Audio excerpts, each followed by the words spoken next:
नमस्कार मित्रांनो, स्वागत आहे तुमचं यांची मॅथ क्लास या आपल्या यूट्यूब चॅनलमध्ये. मित्रांनो, आपण महा TET साठी अतिशय इम्पॉर्टंट, अतिशय महत्त्वपूर्ण अशी प्रश्नपत्रिका या ठिकाणी पाहत आहोत.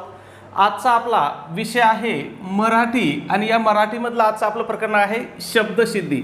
कालचं आपलं प्रकरण होतं वर्णमाला. ते जर तुम्ही पाहिलं नसेल तर ते सुद्धा पाहून घ्या, कारण परीक्षेच्या दृष्टीने ते सुद्धा अतिशय महत्त्वपूर्ण आहे. ठीक आहे. मग तुम्हाला माहिती आहे आपण काय करत आहोत, तर एका प्रकरणामध्ये आतापर्यंत ज्या काही TET परीक्षा झाल्यात ह्या TET परीक्षेमध्ये विचारलेले सगळे प्रश्न आपण त्या प्रकरणामधले त्या ठिकाणी पाहत असतो. ठीक आहे. मग या ठिकाणी पहिला प्रश्न काय बघा आपला, इक प्रत्यय लावता न येणारा शब्द कोणता. आता काय सांगितलंय, इक हा प्रत्यय आहे, हा लावता न येणारा शब्द कोणता असं आपल्याला ओळखायला सांगितलंय. कधी प्रश्न विचारला होता, महा TET 2025 ला प्रश्न विचारला होता. ठीक आहे. आता या ठिकाणी एक गोष्ट लक्षात घ्या, मराठी हा विषय असा आहे की तुमचा पेपर 1 असो किंवा पेपर 2 असो, ठीक आहे, दोन्हीसाठी काय आहे, सारखाच आहे. सारखेच प्रश्न परीक्षेमध्ये विचारले जातात. ठीक आहे. म्हणजे तुम्हाला वेगवेगळा अभ्यास करायची गरज नाही. पेपर 1 असो तुमचा किंवा पेपर 2 असो, मराठी विषय सगळीकडे सारखा आहे.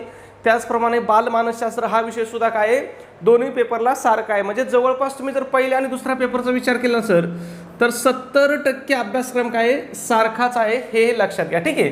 आणि ह्या दोन विषयाचा तर काय आहे 100%च आहे. म्हणजे मराठी आणि बालमानसशास्त्र याच्यामध्ये एका शब्दाचाही फरक नाही, एका ओळीचाही फरक नाही दोन्ही पेपरमध्ये. ठीक आहे. मग म्हणायचं नाही सर हा पेपर 1 साठी आहे की पेपर 2 साठी आहे. हे प्रकरण कोणत्या पेपरसाठी आहे, दोन्ही पेपरसाठी आहे. तुमचा पेपर पहिला असो किंवा पेपर दुसरा असो. ठीक आहे. मग बघा, इक प्रत्यय न लावता येणारा शब्द कोणता असं आपल्याला या ठिकाणी विचारलंय. मग आता या ठिकाणी बघा, प्रश्न नंतर सोडू तुम्हाला, पण तुम्हाला एकदा प्रत्यय म्हणजे काय हे एकदा सांगतो. बघा, काय प्रत्यय म्हणजे काय, त्याला इंग्लिशमध्ये काय म्हणतात, त्याला सफिक्स म्हणतात. मग प्रत्यय म्हणजे काय बघा, तर शब्दाच्या नंतर जी अक्षरं जोडली जातात त्यांना काय म्हणतात, प्रत्यय म्हणतात. शब्दाच्या नंतर जे काही अक्षर जोडलं जातं त्याला काय म्हणतात, प्रत्यय म्हणतात. ठीक आहे.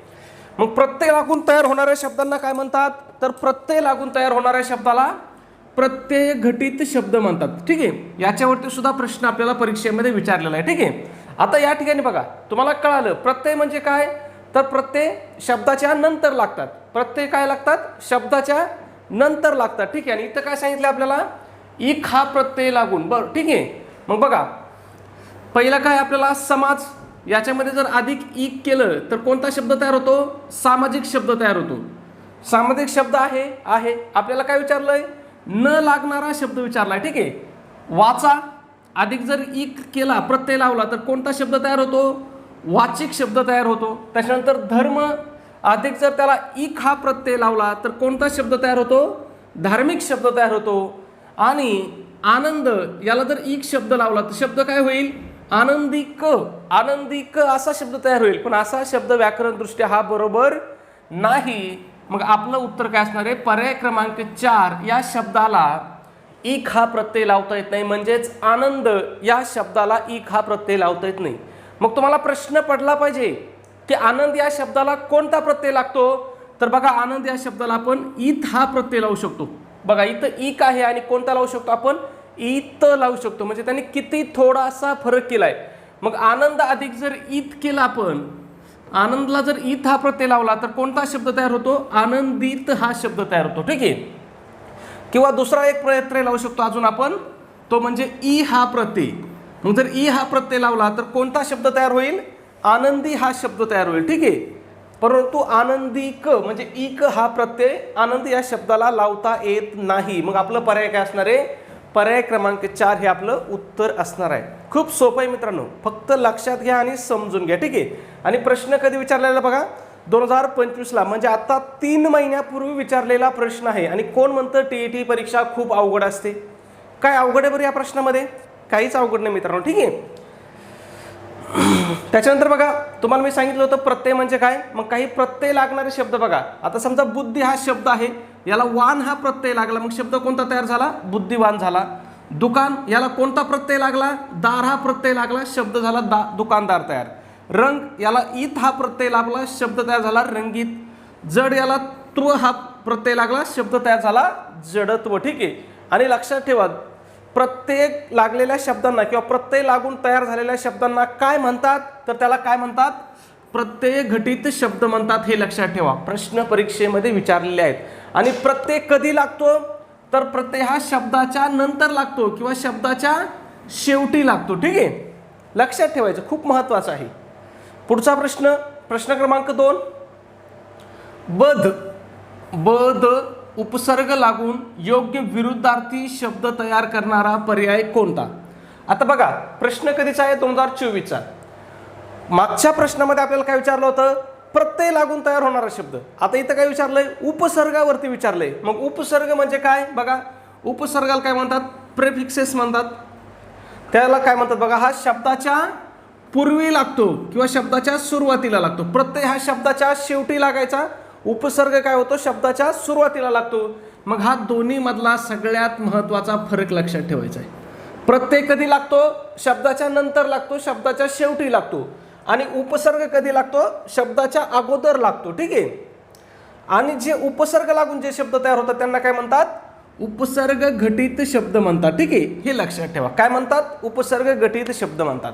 मग या ठिकाणी बघा, बदकृपा, मान, याला जर लावला आधी तर बदमान, गुण, बदगुण, म्हणजे हे शब्द आर्थिकदृष्ट्या बरोबर होत नाहीत. आपल्याला काय सांगितलंय, योग्य आपल्याला विरुद्धार्थी शब्द. मग बघा, नाम आहे, नामला जर बद हा प्रत्यय लावला तर कोणता शब्द तयार होईल, बदनाम. काय होईल, बदनाम. मग नामचा विरुद्धार्थी शब्द आहे की नाही, बदनाम आहे. मग पर्याय क्रमांक 4 हेच काय होईल, आपलं योग्य उत्तर राहील. खूप सोपं प्रकरण मित्रांनो, फक्त समजून घ्या. ठीक आहे, त्याच्यानंतर बघा, हे जे उपसर्ग आहेत ना, यांना स्वतःचा अर्थ नसतो. बघा, उपसर्गांना स्वतःचा अर्थ नसतो, तरी ते शब्दाला जोडल्यावर शब्दाच्या अर्थात बदल घडून आणतात. आता फक्त हा जर बद शब्द असला, आता बद हा काय आहे, उपसर्ग आहे, त्याला काही अर्थ आहे का, बदला काही अर्थ नाही. पण तो ज्यावेळेस आपण नाम या शब्दाला जोडू त्यावेळेस कोणता शब्द तयार होतो, बदनाम होतो. आणि बदनाम या शब्दाला काय, त्याचा स्वतःचा अर्थ प्राप्त होतो. ठीक आहे, मग हे लक्षात ठेवा, प्रत्ययांना स्वतःचा अर्थ नसतो. ठीक आहे, पुढच्या प्रश्नाकडे जाऊ आपण. प्रश्न क्रमांक, इथं काही उदाहरण आहेत बघा उपसर्गाचे. अप्रगट, आता अप्रगट हा जो शब्द, याच्यामधला उपसर्ग कोणता आहे, अ आहे. अतिरेक, याच्यामध्ये उपसर्ग कोणता आहे, अति आहे. त्याच्यानंतर बिगर शेतीमध्ये उपसर्ग कोणता आहे, बिगर आहे. गैरहजरमध्ये उपसर्ग कोणता आहे, तर गैर आहे. ठीक आहे, मग लक्षात ठेवायचं. ठीक आहे, पुढचा प्रश्न पाहू आपण. त्याच्या अगोदर एक छोटीशी पण अतिशय महत्त्वाची अशी सूचना. मित्रांनो, आपण महा-टी-ई-टी परीक्षेसाठी अतिशय इम्पॉर्टंट, अतिशय महत्त्वपूर्ण अशी टेस्ट सिरीज या ठिकाणी आपण सुरू केलेली आहे. आपल्या टेस्ट सिरीजचं वैशिष्ट्य आहे की ही तुमच्या महा-टी-ई-टीच्या संपूर्ण अभ्यासक्रमावर आधारित अशी आपली ही टेस्ट सिरीज असणार आहे. म्हणजे याच्यामध्ये तुमचा टी-ई-टी परीक्षेचा संपूर्ण अभ्यासक्रम, पूर्ण अभ्यासक्रम या ठिकाणी पूर्णपणे कव्हर केलेला असणार आहे. ठीक आहे, मग या टेस्ट सिरीजमध्ये तुम्हाला काय काय भेटेल, तुम्हाला 10 टेस्ट पेपर भेटतील.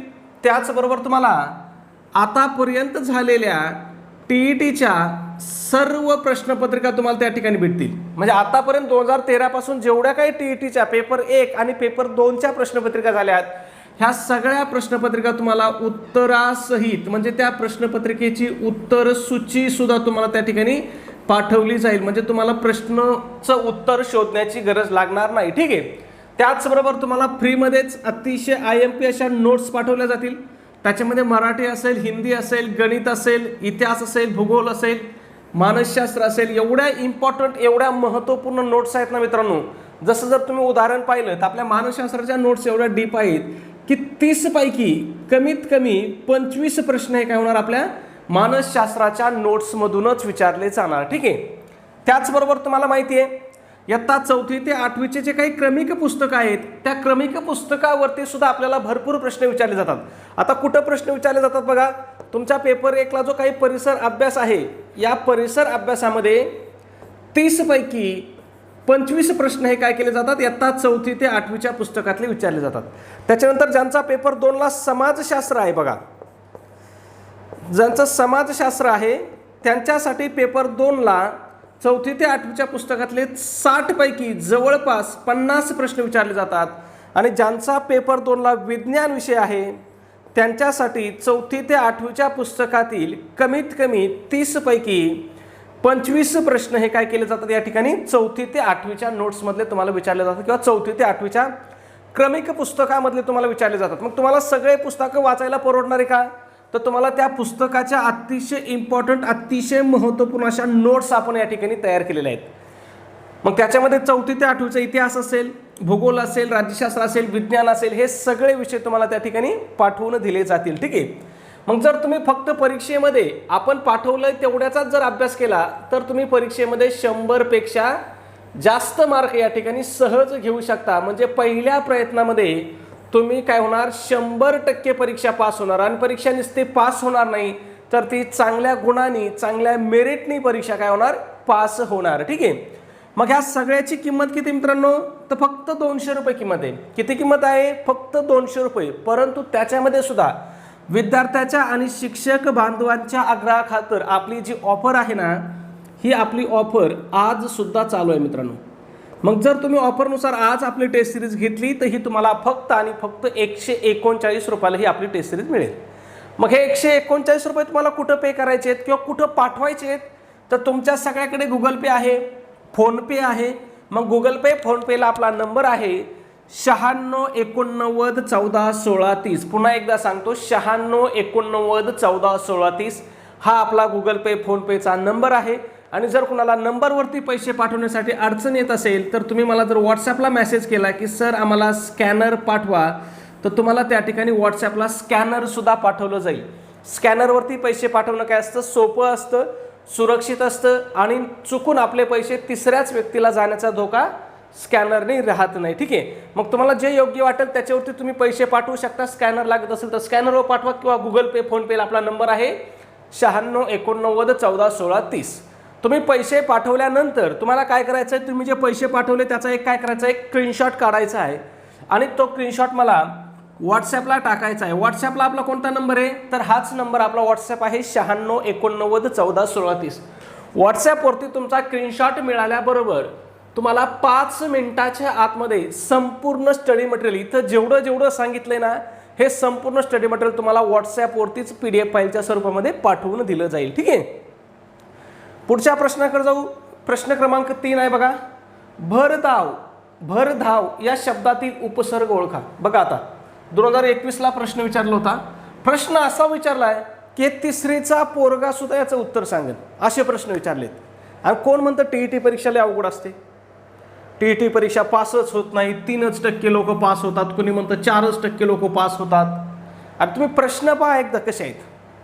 मग आता परीक्षा का पास होत नाहीत याला कारण आहेत फक्त आणि फक्त मार्गदर्शन आणि बाजारामधले उपलब्ध पुस्तकं.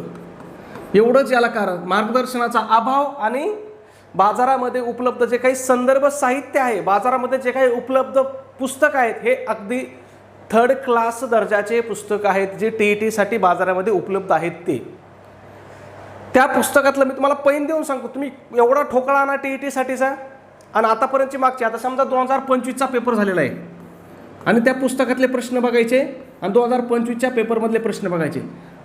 जर तुम्हाला 150 पैकी जर 30 प्रश्न जरी त्या पुस्तकातून सापडले ना, किती 150 पैकी 30 प्रश्न जरी त्या पुस्तकातले सापडले तरी आपलं दुकान उद्यापासून बंद करायची तयारी आपली आहे.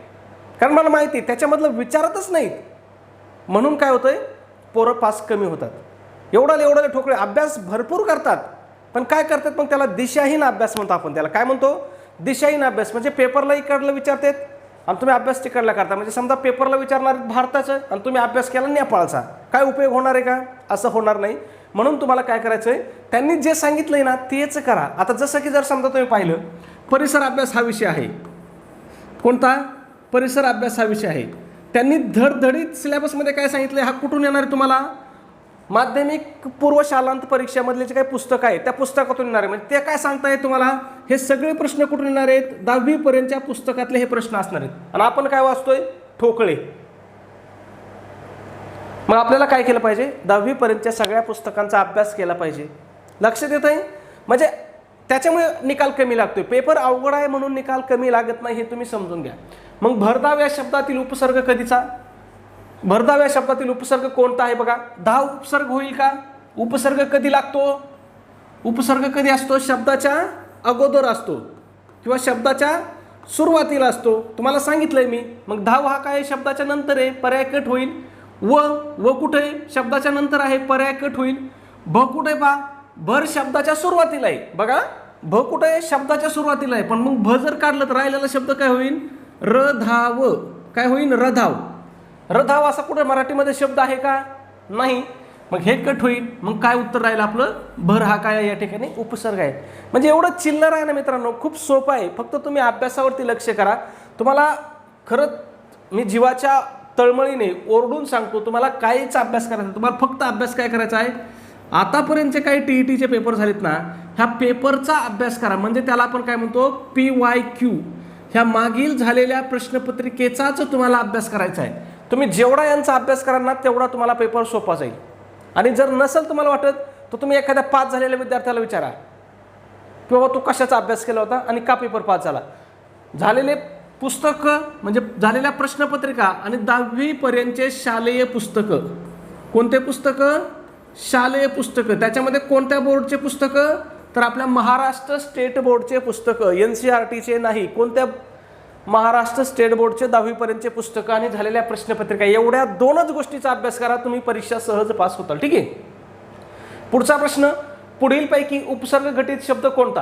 काय विचारले आता, उपसर्ग घटित शब्द कधी विचारला होता, 2019ला. बघूया.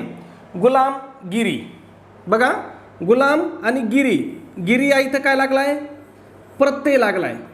आपल्याला काय विचारलंय, उपसर्ग घटित. कलाकार या शब्दामध्ये सुद्धा काय आहे, कार हा प्रत्यय लागलाय. आपल्याला काय विचारलंय, उपसर्ग विचारलंय. ठीक आहे. प्रतिसाद. बघा यामध्ये प्रति हा काय आहे, उपसर्ग आहे. काय आहे, प्रति हा उपसर्ग आहे. मग आपलं उत्तर काय असणार आहे, पर्याय क्रमांक 3 हे आपलं उत्तर असणार आहे. याच्यामध्ये बघा मानव अधिकता म्हणजे मानवता हा काय आहे, पुन्हा हा पुन्हा प्रत्यय आहे. ठीक आहे. मग उपसर्ग लागलेला एकच शब्द आहे, तो म्हणजे कोणता आहे, प्रतिसाद आहे. उपसर्ग कोणता आहे, प्रति हा उपसर्ग लागलेला आहे. ठीक आहे. पुढचा प्रश्न बघूया. प्रश्न क्रमांक 5, पुढीलपैकी कोणता शब्द उपसर्ग घटित नाही. बघा पुन्हा प्रश्न कधीचा आहे, 2018चा. म्हणजे तुम्ही जसं जसं प्रश्नपत्रिका बघाल ना, म्हणजे प्रत्येक वर्षी तुम्हाला या प्रकरणावरती प्रश्न परीक्षेमध्ये विचारलेलाच आहे. मग बघा, आलोक, आमरण, आजन्म आणि आकरण. मग या ठिकाणी काय विचारले आपल्याला, कोणता शब्द उपसर्ग घटित नाही असं विचारले. आता या ठिकाणी बघा, आलोक हा शब्द आहे. तुम्ही म्हणू शकता सर याला आ काय आहे, उपसर्ग आहे, अधिक लोक असं आलोक तयार झालंय. पण नाही, हेच आपलं उत्तर असणार आहे, आलोक. आलोक या शब्दाचा अर्थ काय होतो, प्रकाश किंवा उजेड येतो. बाकीच्या याच्यामध्ये बघा, आ हा उपसर्ग आहे, आजन्ममध्ये आ हा उपसर्ग आहे, आकरणमध्ये आ हा काय आहे, उपसर्ग आहे. मग फक्त आलोक या शब्दामध्येच उपसर्ग लागलेला नाही. ठीक आहे. पुढचा प्रश्न 6 नंबर, भाकरी हा शब्द कोणत्या भाषेतून मराठीत आलेला आहे. कधी विचारला होता, आत्ता 2024ला. कोणता शब्द, भाकरी हा शब्द कोणत्या भाषेतून मराठीत आलेला आहे, तर हा कानडी भाषेमधून मराठीत आलेला आहे. ठीक आहे. मग कानडी भाषेतून मराठीत आलेले काही महत्त्वाचे शब्द आहेत जे की तुम्हाला पाठच करायचे. मी काय सांगतोय, पाठच करायचे. कोणत्या भाषेतून कोणता शब्द आला हे काय करायचं, तुम्हाला पाठ करायचं. आता ते तुम्ही शब्द समजून घेऊ शकतो का आपण, नाही. हे शब्द आपल्याला काय करावं लागणार आहेत, पाठच करावं लागणार आहेत. मग कोणकोणते शब्द आहेत बघा, अण्णा, आप्पा, ताई, अक्का, खलबत्ता, गुढी, विळी, टोपले, गाजर, कोबी, किल्ली, तूप, लोणी. हे सगळे शब्द कोणत्या भाषेतून आलेले आहेत, तर कानडी भाषेमधून मराठी भाषेमध्ये आलेले शब्द आहेत. ठीक आहे. पुढचा प्रश्न 7 नंबर, उपसर्ग घटित शब्द ओळखा. कधी विचारला होता, 2018ला. अरे सगळ्या प्रश्नाचं तुम्ही पॅटर्न पाहिला तर बघा, इथं एवढंच विचारलंय, उपसर्ग घटित शब्द कोणता, प्रत्यय घटित शब्द कोणता. मग बघा कोणता आहे उपसर्ग घटित शब्द, बघा कुसंगती, कुमार, कुडी आणि कुळवणी. मग याच्यामध्ये उपसर्ग संघटित शब्द कोणता आहे, कुसंगती. म्हणजे काय बघा, कु अधिक संगती हा काय शब्दाची काय होते, फोड होते किंवा शब्दाचा विग्रह होतो. मग आपला पर्याय काय असणार आहे, पर्याय क्रमांक 1 हे आपलं उत्तर असणार आहे. पुढचा प्रश्न आहे पहा, प्रश्न क्रमांक 8 आहे आपला, प्रत्यय घटित शब्द ओळखा. बघा आतापर्यंत आपल्याला काय सांगत होते, उपसर्ग घटित शब्द ओळखा विचारत होते. आता इथं काय विचारलंय, प्रत्यय घटित शब्द ओळखा. कधी विचारला होता प्रश्न, 2018ला. म्हणजे पहा एकाच वर्षी 2 प्रश्न विचारले होते. एक होता उपसर्ग विचारायला होता आणि दुसरा प्रत्यय विचारला होता. म्हणजे उपसर्ग आणि प्रत्यय हे दोन्ही सुद्धा काय आहेत परीक्षेच्या दृष्टीने खूप महत्त्वाचे आहेत. ठीक आहे. मग ऐन वेळ या शब्दाची जर फोड केली तर काय होईल? ऐन अधिक वेळ. म्हणजे याच्यामध्ये काय आहे? ऐन हा काय आहे? उपसर्ग आहे. ठीक आहे. काय आहे? उपसर्ग आहे. आपल्याला काय विचारलंय? प्रत्यय घटित शब्द विचारलाय. निराकार याची जर फोड केली तर काय होईल? निर अधिक आकार होईल. ठीक आहे. मग याच्यामध्ये मूळ शब्द कोणता आहे? आकार आहे. निर हा काय आहे? उपसर्ग आहे. पड साध याच्यामध्ये काय याची फोड काय होईल? पड अधिक साध. ठीक आहे. किंवा याची फोड नाही केली तरी चालते. ठीक आहे. आणि दिमागदार मग याची काय फोड होतील? दिमाग अधिक दार. मग या ठिकाणी काय आहे? दार हा काय आहे? प्रत्यय लागलेला आहे. मग आपलं उत्तर काय असणार आहे? प्रत्यय घटित शब्द कोणता आहे? दिमागदार हा शब्द काय असणार आहे? प्रत्यय घटित शब्द असणार आहे. ठीक आहे. पुढच्या प्रश्नाकडे जाऊ. प्रश्न क्रमांक 9. पुढीलपैकी कोणता पर्याय उपसर्ग नाही? इथं काय विचारलं आता? पुढीलपैकी कोणता पर्याय उपसर्ग नाही असं विचारलंय. ठीक आहे. नाही विचारलंय. कधी विचारलं होतं? 2017च्या परीक्षेमध्ये. यथा आ प्रति कार. ठीक आहे. मग यापैकी बघा यथा काय आहे? प्रत्यय आहे. शब्दाच्या आधी लागतो. आ सुद्धा काय आहे? प्रत्यय आहे. प्रति सुद्धा काय आहे? प्रत्यय आहे. मग फक्त कार हा काय आहे या ठिकाणी? सॉरी, यथा उपसर्ग आहे, आ उपसर्ग आहे, प्रति उपसर्ग आहे आणि फक्त कार हा काय आहे? उपसर्ग नसून कार हा काय आहे? प्रत्यय आहे. माझ्याकडून काय झालं होतं आधी? उलट झालं होतं. थोडंफार होत असतं 19-20. ठीक आहे. मग हे लक्षात घ्यावा. कार हा काय आहे? तर हा प्रत्यय आहे. उपसर्ग नाही. तो काय होतो बघा? शब्दाच्या शेवटी लागतो. ठीक आहे. मग जर याची उदाहरणं पाहिलेत बघा. कलाकार, चित्रकार, कुंभकार, ग्रंथकार. ठीक आहे. लक्षात येत आहे? मग कार हा काय आहे? प्रत्यय आहे. आ, यथा, प्रति ही कोणते प्रत्यय आहेत? तर हे संस्कृत आहेत. ठीक आहे. प्रत्यय नाही, हे संस्कृत उपसर्ग आहेत. ठीक आहे. संस्कृत उपसर्ग आहेत. त्या ठिकाणी प्रत्यय हा शब्द काय झालाय? टाईप झालेला आहे. ठीक आहे. आ, यथा, प्रति हे काय आहेत? उपसर्ग आहेत. आणि ते कोणते उपसर्ग आहेत? तर हे संस्कृत उपसर्ग आहेत. हे सुद्धा तुम्हाला पाठ करायचे. कोणत्या भाषेमधले कोणते उपसर्ग आहेत हे पण तुम्हाला पाठ ठेवायचं आहे. ठीक आहे. मग बघा, आ, यथा, प्रति हे काय आहेत? संस्कृत आहेत, उपसर्ग आहेत. इथं प्रत्यय मी खोडलेला आहे, लक्षात राहू द्या. मग यथापासून कोणते शब्द तयार होतात बघा? यथा शक्ती, यथा विधी, यथा क्रम. आपासून बघा आ जन्म, आ मरण, आ कंठ.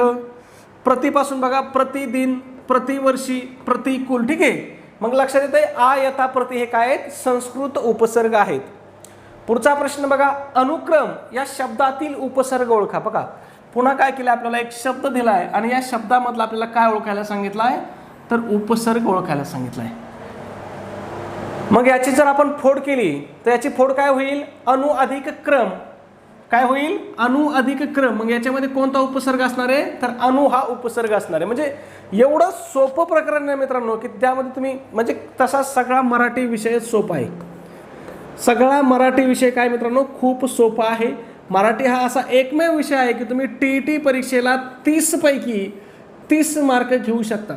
बरं 30 नाही घेतले तर 28 मार्क, 29 मार्क तर कुठंच गेले नाही. आणि कमी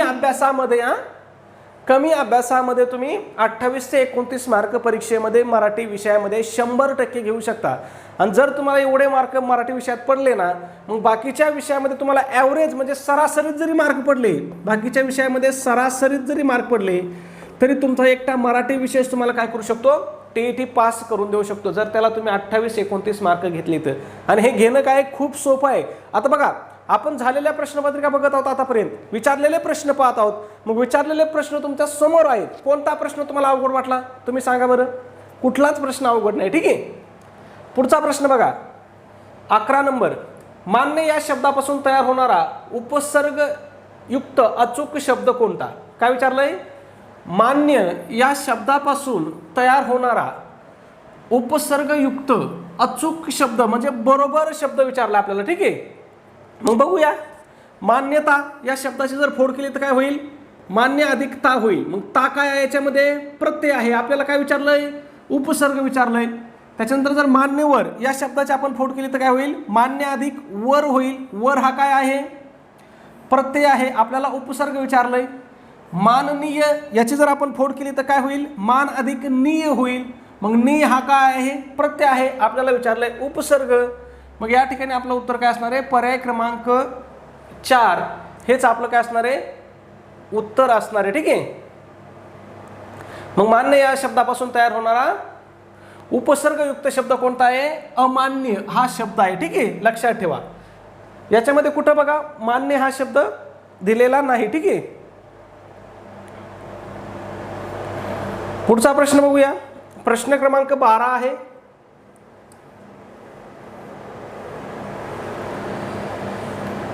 पुढील शब्दामधून संस्कृत उपसर्ग ओळखा. आता इथं काय आपल्याला शब्द दिलेत आणि या शब्दामधून संस्कृत उपसर्ग ओळखायला सांगितले. मी तुम्हाला आधीच सांगितलं होतं तुम्हाला पाठ करायचे आहेत, कोणते संस्कृत उपसर्ग आहेत, कोणते मराठी उपसर्ग आहेत आणि कोणते फारसी व अरबी उपसर्ग आहेत. मग या ठिकाणी संस्कृत उपसर्ग कोणता आहे, तर परा हा आहे. मग बघा संस्कृत उपसर्ग आहेत ते लक्षातच ठेवायचे तुम्हाला. बघा अति, परा, अधि, अनु, अप, अभि, औ, आ, उत, उ, दुष्परी, प्र, पृथ्वी, सम, सु हे सगळे काय आहेत, संस्कृत उपसर्ग आहेत. मराठी उपसर्ग कोणते आहेत बघा, आड, अद, औ, नी, पड, पट, पर. ठीक आहे. आणि फारसी व अरबी उपसर्ग कोणते आहेत, ऐन, कम, गैर, दर, ना, बद, बिन, बे, सर, हर. सोपं तुम्हाला सांगतो. हे फारसी आणि अरबी काय होतात, थोडेसे हिंदी भाषेतले शब्द असल्यासारखे आपल्याला वाटतात बघा. यांना हिंदी भाषेचा टोन असतो आणि हे मराठी आपले कसे गावंढळ शब्द असतात. ठीक आहे. आणि हे जे संस्कृतमधून आलेले शब्द हे आहेत, हे शब्द कसे असतात, थोडेसे असे जसं की समजा आता पौराणिक मालिका असतील त्याच्यात कसे शब्द असतात, असे एकदम शुद्ध आणि थोडेसे वरच्या लेवलचे शब्द असतात. ठीक आहे. पुढचा प्रश्न 13 नंबर. पुढील शब्दामधून फारसी प्रत्यय ओळखा. आता कोणता सांगितला आहे, आता फारसी ओळखायला सांगितलं आपल्याला. बघा इथं आपल्याला संस्कृत सांगितलं होता आणि इथं आपल्याला काय सांगितलं आहे, फारसी ओळखायला सांगितलं आहे. बघा मग फारसी उपसर्ग आपल्या इथं वरतीच लिहिलेत आपण. बघा ऐन, कम, गैर, दार, ना, बद, बिन, बे, सर, हर. मग बघा बरं याच्यामधला पर्याय कुठे आहे, बघा इथं बद आहे आणि इथं बद आहे. मग आपलं उत्तर काय असणार आहे, पर्याय क्रमांक 2 हे आपलं उत्तर असणार आहे. लक्षात येत आहे. इथं बघा तुम्ही म्हणता सर इथं दर आहे, पण इथं त्यांनी काय केलं बघा, दार दिलंय. म्हणजे आपल्याला चुकवण्यासाठीचा कार्यक्रम त्यांनी केलेला आहे. ठीक आहे. पुढचा प्रश्न बघा 14 नंबर. पुढीलपैकी प्रत्यय जोडून तयार झालेला शब्द कोणता. काय जोडून, प्रत्यय जोडून. उपहार.